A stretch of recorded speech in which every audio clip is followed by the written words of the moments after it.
On a beaucoup amélioré notre capacité de piloter des actions précises de sollicitation grâce à l'analyse plus fine des données.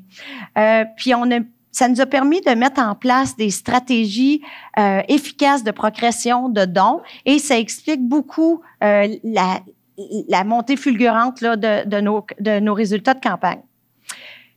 On a plusieurs campagnes qui font très bien, qui ont des super bonnes pratiques dans ce sens, en sens de progression de dons. Entre autres, je pense à nos amis Denis et Marie-Ève de Alcoa, Aluminerie Alcoa. Vous êtes dans la salle, je vous aime tellement.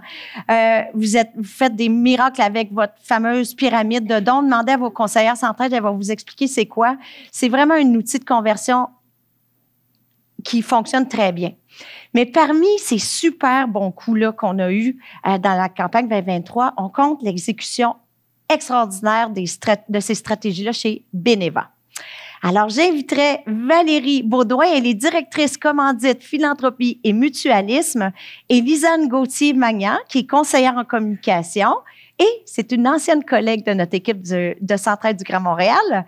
Elles sont toutes deux du secteur talent, culture, communication de Beneva et elles vont vous présenter la magie qui s'est opérée dans cette nouvelle campagne millionnaire pour notre Centraide. Merci les filles d'être là. On va commencer avec une petite gorgée d'eau. Donc, bonjour tout le monde. Ça nous fait vraiment plaisir d'être ici aujourd'hui avec vous. Merci pour l'introduction extraordinaire, Anne-Marie. On est content d'être là aujourd'hui. On a eu une matinée où on a été inspirés. On a parlé plus de philanthropie, de la philosophie aussi, de la façon d'approcher également la sollicitation, le don, notre posture. On vous amène un petit peu plus du côté terrain présentement, du côté plus tactique d'une campagne. Ça va parler à plusieurs d'entre vous qui le vivent également dans vos rôles respectifs. Donc, on va parler de la campagne philanthropique de Beneva, les démarches, ou la démarche principale plutôt, et les actions également stratégiques qui ont été mises en place.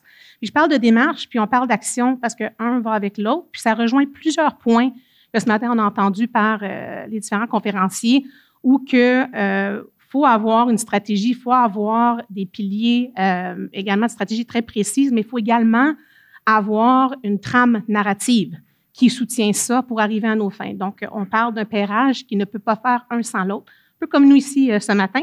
Donc, je débute, on nous a nommés, mais peut-être me présenter un petit peu. Oui, je suis directrice au sein de la direction philanthropie, commandite sociétale mutualiste. Ça fait 15 ans que j'œuvre au sein de la philanthropie dans différentes fonctions. Auparavant, à la capitale, maintenant au sein de Beneva que vous connaissez tous. Et depuis 6 ans, je suis directrice de cette belle équipe-là, une équipe que là, je ressens plusieurs. On dirait qu'on se rejoint aujourd'hui en sentant comment ça nous anime, puis à quel point qu'on est investi aussi dans nos emplois au quotidien, puis dans les différentes sphères qu'on est. Et on est une équipe qui gère l'ensemble de l'action philanthropique au sein de l'organisation, les partenariats sociétals également, et notamment, de façon importante, la campagne Centraide en entreprise de Beneva. Donc, une petite équipe, je dois vous dire, pour vous dire comment que la force de travailler fort ensemble, puis d'avoir des leviers à l'interne sur lesquels on repose sont importants. Puis, moi, mon nom est Lisanne Gauthier. Ça fait 10 ans que je travaille en philanthropie, donc du côté, comme Anne-Marie disait, du côté plus organisme, fondation. Puis, j'ai fait le saut dans l'équipe de Valérie, plus récemment, là, au niveau de la philanthropie.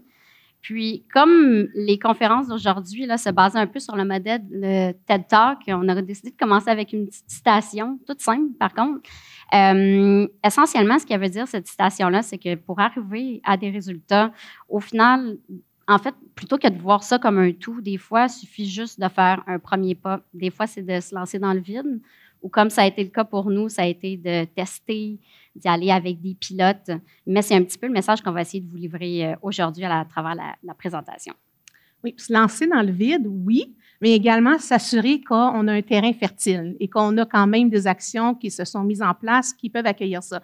Donc, trouver le bon timing pour le faire, c'est vous travaillez annuellement dans vos campagnes, une campagne finie, une autre commence. Donc, on va passer à travers 4 éléments qu'on trouvait qui étaient les clés du succès ou des facteurs, je dirais, de succès au sein de notre propre organisation dans un contexte pandémique, post-pandémique, dans un contexte surtout de regroupement de 2 entités que plusieurs d'entre vous maintenant connaissent, la capitale et SSQ, se sont regroupées pour être Beneva. Donc, je vais revenir un petit peu en arrière, justement, au fait qu'on avait un terrain fertile qui nous a permis de propulser une campagne puis des stratégies un petit peu plus, je dirais, ambitieuse que les années précédentes. Donc, on revient en 2023. On est deux entités distinctes, la capitale, SSQ, très similaires dans nos valeurs, deux mutuelles également, donc qui se rejoignent beaucoup. On se regroupe donc d'égal à égal. Vous connaissez la majorité de l'histoire, mais elle est importante un petit peu à la démarche qu'on a faite. Donc, on se regroupe, chacun a des campagnes philanthropiques en entreprises respectives. Les montants varient entre 150 à 300 000 respectivement, et tout d'un coup, on se retrouve avec une force interne de talent de plus de 5 500 personnes. Donc, à ce moment-là, on est regroupés, on est des gens déjà, je vous dirais, dans un contexte où c'est exigeant, le regroupement, comme on l'a vécu en pandémie. Donc, on est déjà d'emblée appelé à prendre une posture de mobilisation, une posture où on est bienveillant envers l'autre et surtout qu'on interpelle nos valeurs mutualistes. Donc, je l'ai dit vite, mais on est deux mutuelles, maintenant une mutuelle, la plus grande mutuelle au Canada, Beneva, puis on repose sur des valeurs intrinsèquement liées à notre façon d'être, notre façon de faire, au quotidien. Dans tout ce qu'on fait, même si on est en assurance, c'est ce qui nous anime vraiment au quotidien, peu importe où qu'on se retrouve dans l'entreprise. Donc, on parle de valeurs de solidarité, d'entraide, d'engagement, de collaboration. Je répète, on les a entendus, mais c'est vraiment ce sur quoi, je dirais, le noyau sur quoi on se repose dans tout ce qu'on fait et on se le rappelle au quotidien. Dans notre équipe, c'est vraiment omniprésent au quotidien dans ce qu'on fait. On est vraiment dirigé, tout ce qui dirige nos actions, c'est basé sur ces valeurs-là, naturellement. Donc, on part d'un terrain, je vous dirais, fertile à ce moment-là, où on connaît bien Centraide de part et d'autre. On a une campagne respective dans nos milieux de travail. Et là, au sein de Beneva, en 2020, on se regroupe.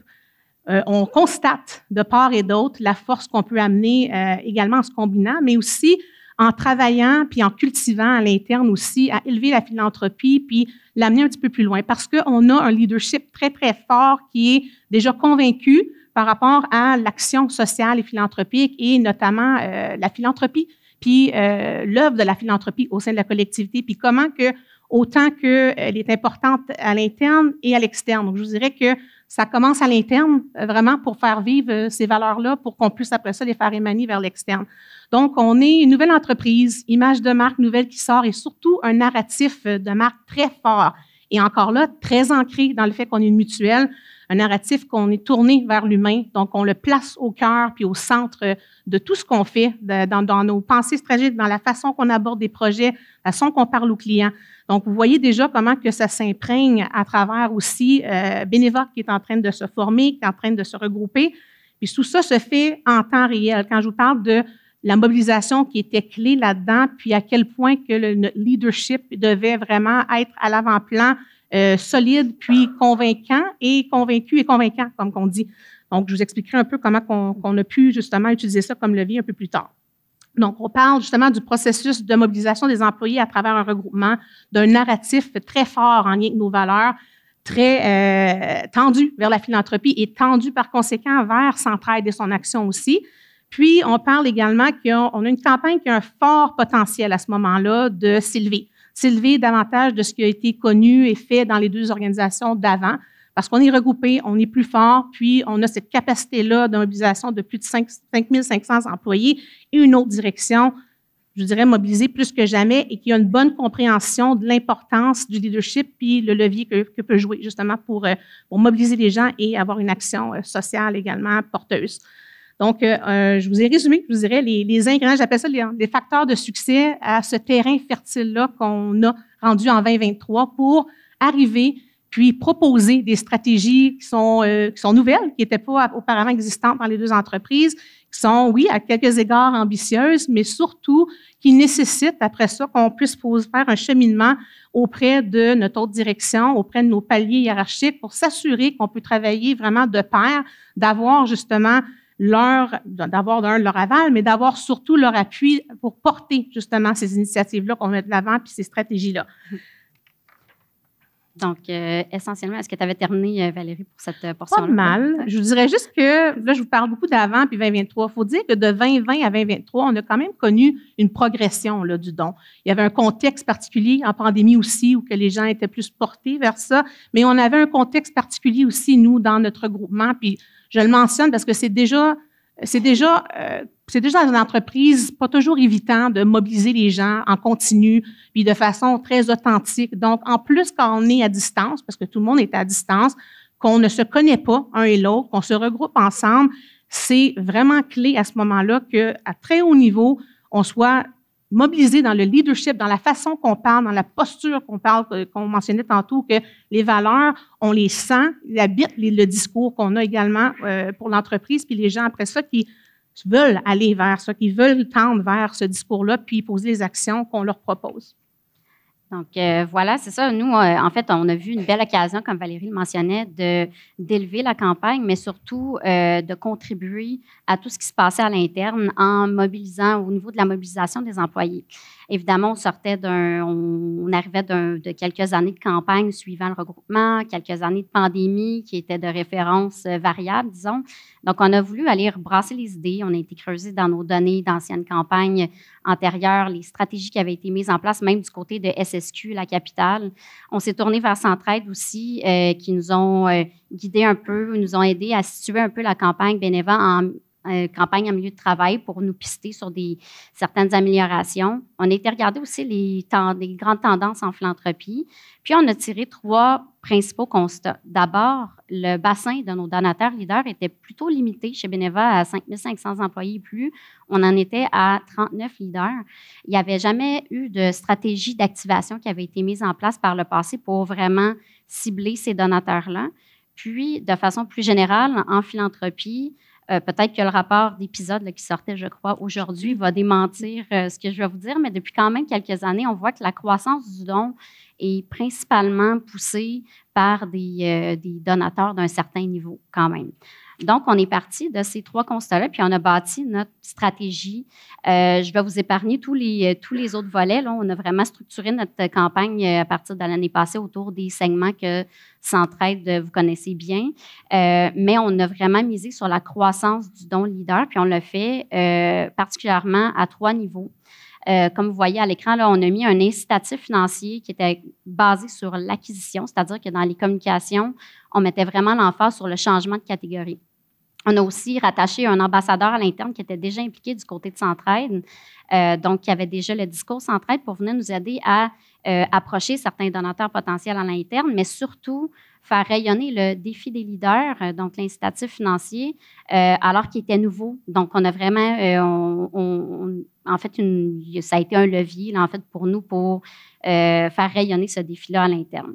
Ensuite, on a été chercher un petit peu plus la fibre peut-être professionnelle de certains autres types de donateurs en mettant sur pied 2 événements reconnaissance suivant la campagne, mais on verra un petit peu plus loin comment on l'a intégré à nos communications pour bien que ça serve, en fait, notre sollicitation. Puis, aussi, plus globalement, je dirais, là, au niveau des donateurs leaders, des donateurs majeurs, puis je pense que c'est le point le plus important, c'est que dans l'ensemble de nos communications, on a vraiment été misé sur la responsabilité philanthropique de la haute direction, puis je vais aller plus largement des gestionnaires, en fait, parce qu'on sait qu'une haute direction qui est engagée, habituellement, c'est garant du succès d'une campagne en milieu de travail. Puis, on voulait aller créer cet engouement-là pour qu'éventuellement, tout ça vienne rejaillir sur la mobilisation des employés, en créant une campagne qui est vivante, en servant bien aussi notre culture à l'interne. Donc, tout ça, peut-être pas à l'an 1, mais de façon plus organique, en mobilisant la haute direction puis les gestionnaires, on voulait que ça ait des retombées, un impact positif à ce niveau-là. Mais tout ça, c'est beau sur papier, mais après, il faut aussi pouvoir l'articuler à l'interne dans un plan de communication puis le démarcher à l'interne. Donc, ça, c'est peut-être plus au niveau, Valérie, je vais te laisser continuer sur toute la portion du leadership philanthropique là, qu'on a pu pour le démarcher, effectivement, pour le démarcher, ça prend des alliés. Les alliés étant le leadership. Puis quand on parle de leadership, on inclut les différents paliers jusqu'à la haute direction, naturellement. Mais comme vous voyez, on vous a mis un petit peu sur quoi repose là, le plan stratégique de notre campagne. On avait besoin d'un engagement très fort du leadership qui passe par tous les paliers. Donc, tous les paliers, on a eu à convaincre, si on veut, nos paliers. Puis là, je salue Jean Routhier qui est là aujourd'hui, qui est notre vice-président, donc qui est un de nos alliés de taille là, dans nos différentes initiatives. Mais il fallait être on est une équipe philanthropique. Fait qu'on arrive déjà, nous, à la base, assez convaincus de ce qu'on a proposé, mais après ça, il faut le transmettre, ça. Il faut aussi vendre, si on veut, d'une certaine façon, la vision qu'on a pour élever la campagne, où qu'on la voit, comment qu'on voit leur rôle aussi qui est indissociable à la réussite d'une campagne.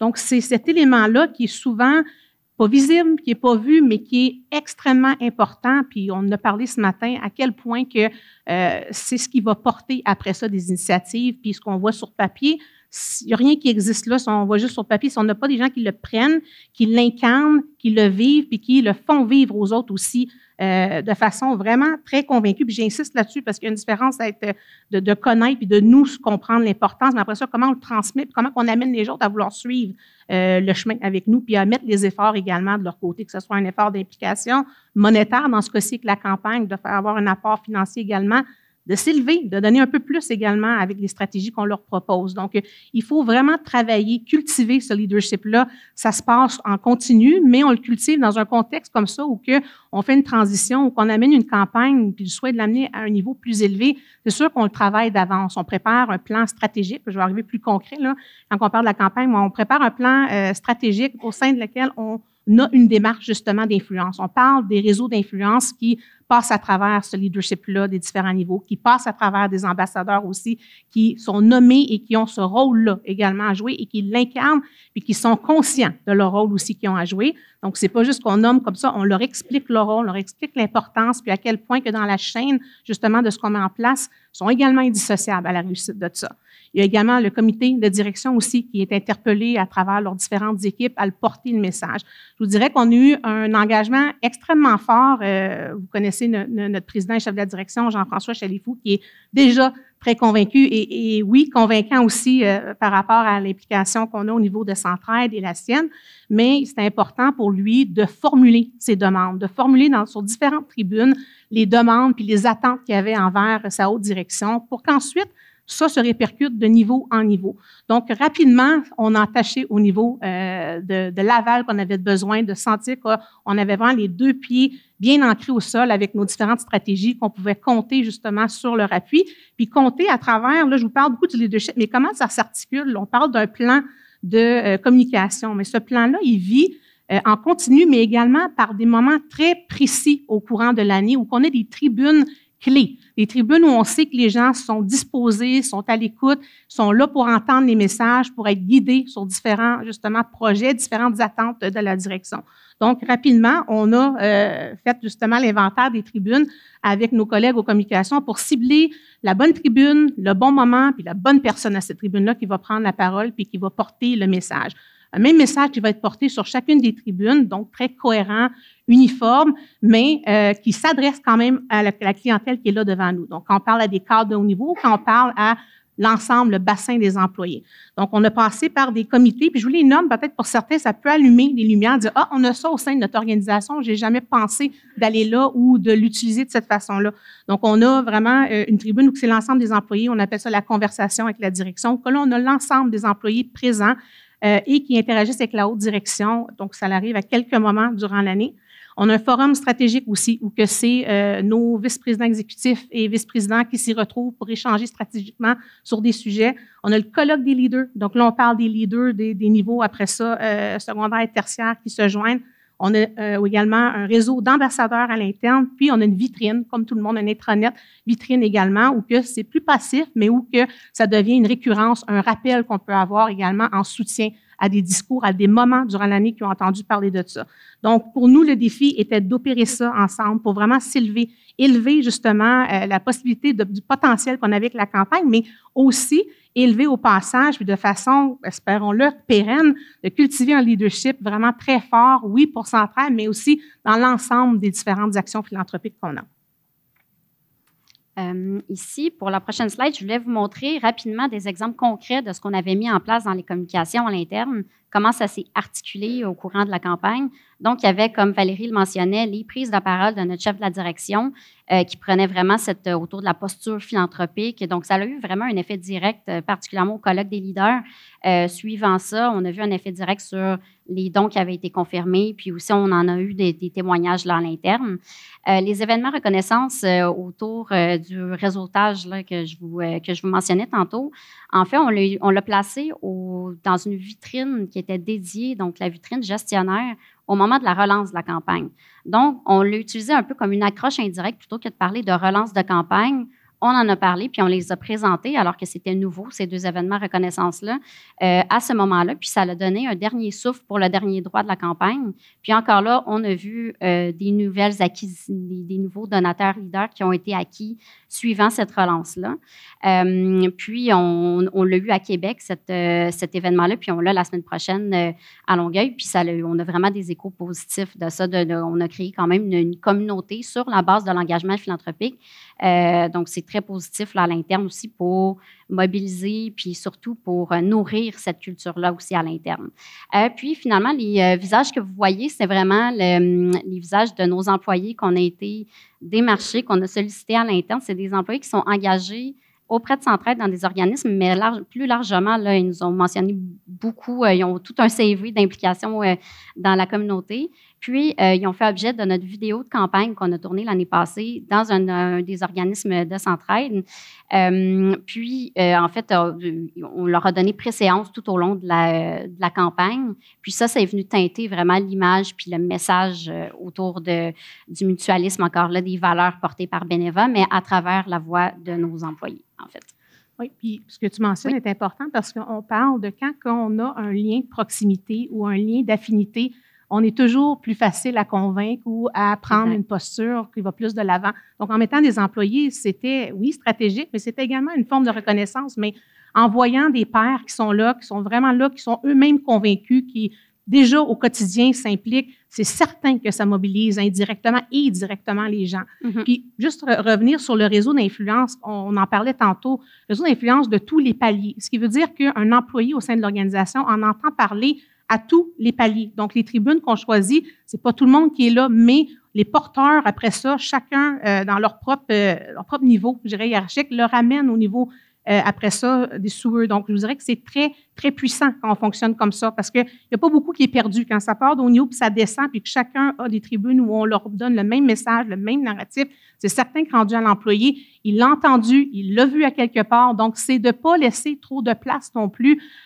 C'est vraiment d'être soutenu, je vous dirais d'être soutenu à travers ça, puis de pouvoir leur démontrer à quel point qu'on l'incarne vraiment, puis qu'on met de l'avant les actions pour le faire, puis que c'est possible d'avoir une réussite, puis d'avoir une campagne, même avec un objectif plus ambitieux, puis qu'ils sont partie prenante du succès, surtout, qu'on ne peut pas le faire sans eux. Exact. Exact. Donc, finalement, pour faire suite à la petite citation toute simple que j'ai mentionnée au début, ce qui avait été présenté comme étant un test en 2023, bien, finalement, ça a réellement porté ses fruits. On a doublé notre bassin de donateurs leaders en 2023, passant de 39 à 79. Ce bassin-là représentait 9 là, du poids des retombées de la campagne, alors qu'aujourd'hui, il en représente 15 C'est très notable dans le succès de notre campagne là, en 2023. Notre objectif, qui était initialement fixé à 8 de croissance globalement, là, la campagne à l'interne, on a eu une croissance globale de 13 finalement qui a été poussée par ces stratégies-là, notamment. Puis, au niveau du réseau interne, je vais peut-être laisser Valérie prendre. Oui, exactement. Puis, non seulement qu'on a en chiffres un succès, on a également un succès dans les relations puis dans les échanges qui se sont opérés. Donc, c'est vraiment l'engagement, il n'est pas juste financier, il est vraiment philanthropique, dans les valeurs qu'on a pu remettre à l'avant-plan. Donc, tout est dans tout, qu'on entend souvent, c'est vraiment vrai. Puis quand on est capable de donner une séquence logique, cohérente, constante qui se suit, on ne laisse pas beaucoup de place aux gens de douter sur la faisabilité puis sur l'importance qu'ils ont dans la réussite de campagne comme ça. Donc ça, c'était vraiment important, notre réseau interne, de le bâtir, de l'élever, de le consolider. On le travaille encore, là, parce qu'on est quand même une entreprise, on entame notre 4e année. Donc le 2023, c'est vraiment une année où on allait chercher l'implication comme ça des différents paliers, des ambassadeurs, mais ça l'a amené aussi ce discours-là à l'interne, philanthropique, mais également mutualiste, puis qui porte nos valeurs aussi organisationnelles. Donc, pour nous, c'est vraiment bénéfique à plusieurs niveaux, là. Oui, puis au niveau, comme tu le mentionnais, là, quand même, au niveau de l'ADN Beneva, on a reçu quand même divers prix de distinction, de reconnaissance qui nous ont permis aussi de livrer ce message-là puis de rayonner ces valeurs-là à l'externe aussi. Donc, ça a assuré aussi une fierté auprès de nos employés à l'interne à travers nos canaux de communication, mais aussi, ça vient rejoindre les valeurs de Beneva aussi à l'externe. Donc, ça vient servir à divers niveaux, là, à l'interne comme à l'externe. Pour un employeur, la campagne Sans Tête peut être vue tellement plus qu'isolée à un moment ou juste philanthropique. C'est vraiment une façon pour eux aussi de travailler la culture, de ramener les valeurs à l'avant-plan, de mobiliser les gens qui vont rester mobilisés pour d'autres choses aussi en cours de route. Donc, il y a vraiment un élément gagnant-gagnant quand on arrive à l'opérer puis le voir de cette façon-là. C'est de le voir d'une façon naturellement plus stratégique que juste isolée, puis on l'a fait, c'est passé, mais de voir comment on nourrit ça constamment, puis au cours des mois également, pour garder ce niveau-là. Puis ça, c'est un niveau qui est bénéfique pour un employeur aussi d'avoir des employés engagés, qui ont hâte de venir au travail, qui aiment ce qu'ils font, qui sont contents de voir le rayonnement de leur employeur à l'externe autant qu'à l'interne. Puis ça, c'est important pour nous. Donc, on commençait à l'interne, mais naturellement, les reconnaissances qui viennent avec ça, c'est sûr que ça fait chaud au cœur, puis ça permet à nos employés aussi d'amener le niveau de fierté également plus élevé. Donc, il ne faut jamais sous-estimer non plus ce côté-là que, oui, la campagne peut être vue très philanthropique, mais elle peut être vue d'un point de vue très stratégique pour une entreprise aussi, quand on la voit vraiment dans l'amplitude et dans l'ensemble de ce qu'elle peut couvrir comme élément de mobilisation, d'implication pour les employés aussi, qui vont demeurer pour l'entreprise. Donc, voilà. Après, je pense que ça va être la période des questions. Merci beaucoup. Merci.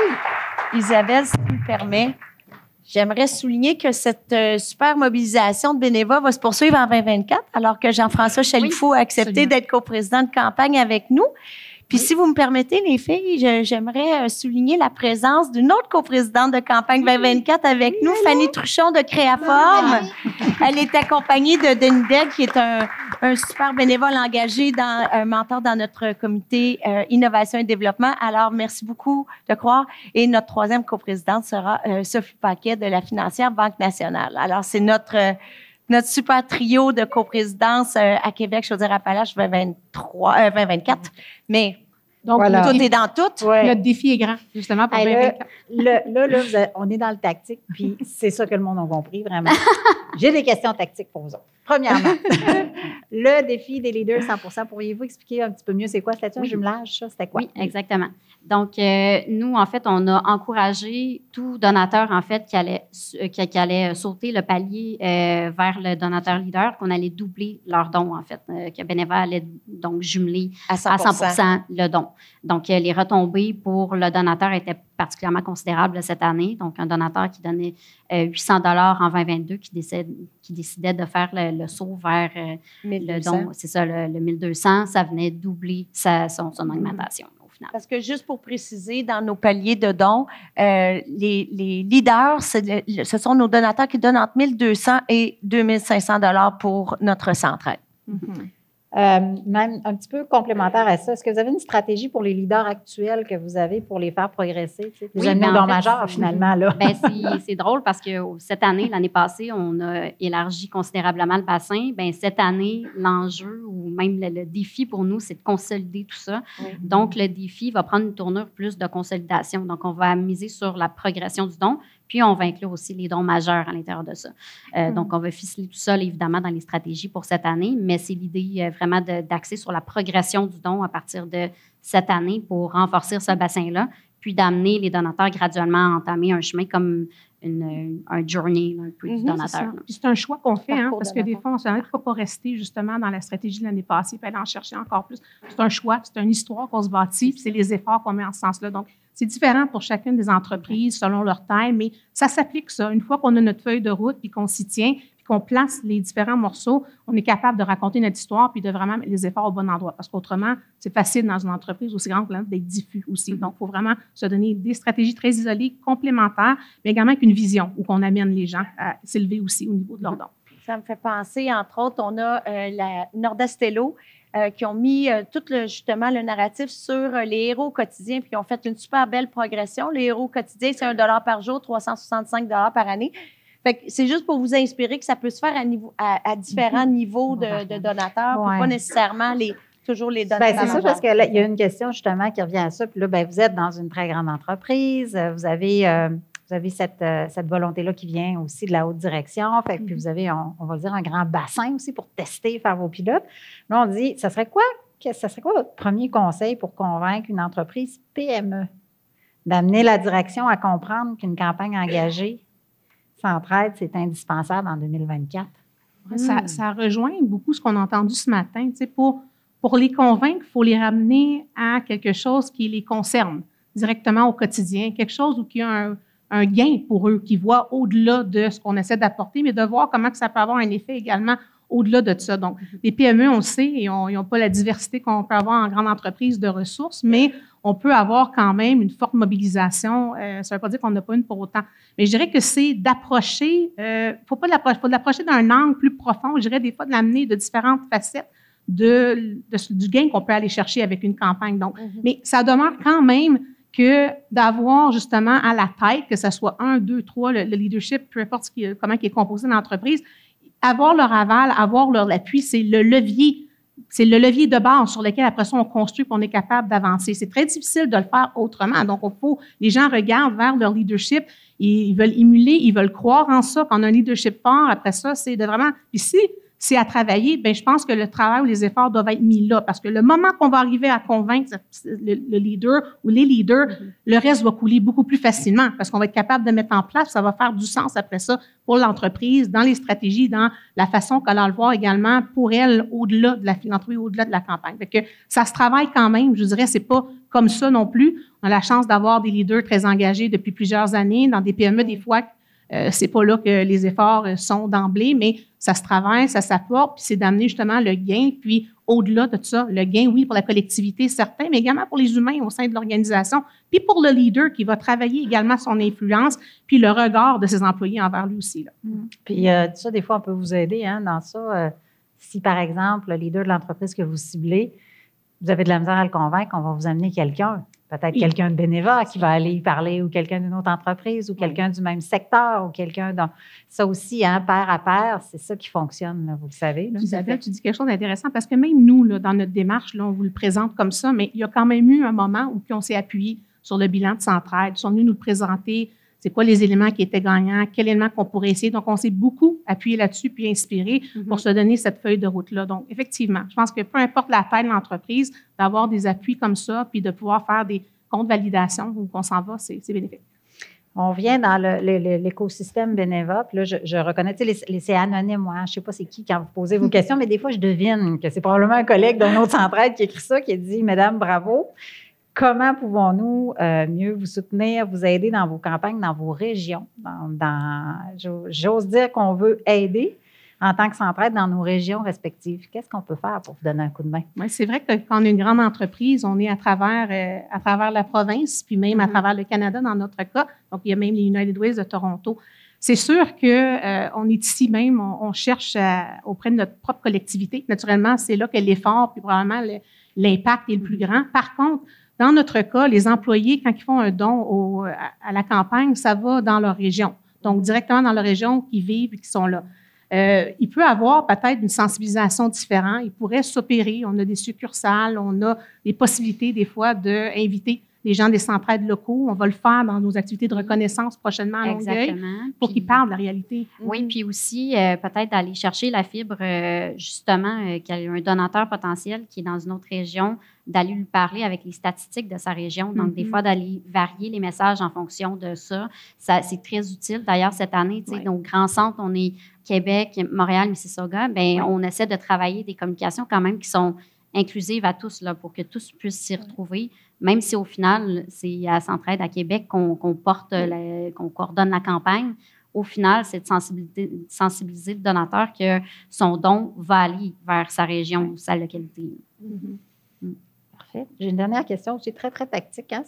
Puis aussi, j'imagine que ça vient probablement de d'autres Centraides parce que c'est concernant l'outil ClickDon. Donc, on nous demande est-ce que ClickDon a supporté votre stratégie? Parce qu'on a, oui, il y a Québec qui l'utilise. C'est nous autres nous sommes propriétaires du code. On l'a développé, ClickDon, mais il y a plein de nos collègues qui l'utilisent aussi. On l'a rendu disponible. Bien, c'est une plateforme qui est facilitante. En fait, c'est une plateforme qui est transactionnelle puis qui nous permet évidemment de pousser nos communications Donc, elle vient en complémentarité avec nos autres outils à l'interne, nos autres canaux à l'interne. Mais évidemment que ClickDon, de par sa formule et sa forme, ben, on sait que c'est un courriel qui arrive avec une image plus axée sur Centraide, tout ça. Donc, le donateur potentiel ou l'employé qui donne déjà, ben ici, il y a un référent très rapide. Là. Quand ça arrive dans sa boîte courriel, que ce soit pour le lancement, on l'emploie à des moments plutôt stratégiques, en fait, le lancement de campagne, puis la relance de campagne. Puis quand ça arrive dans la boîte courriel, on ne se trompe pas. Ce n'est pas un courriel de l'interne, c'est vraiment un courriel. Puis on peut faire des objectifs aussi par territoire, par exactement, équipe. C'est adaptatif. C'est ça. Donc, c'est un outil qui nous permet, qui agit comme levier, là, en fait, là, notre campagne là, dans cette optique-là. Merci beaucoup. Merci, Beneva. Bravo. Merci. Campagne millionnaire. Merci beaucoup.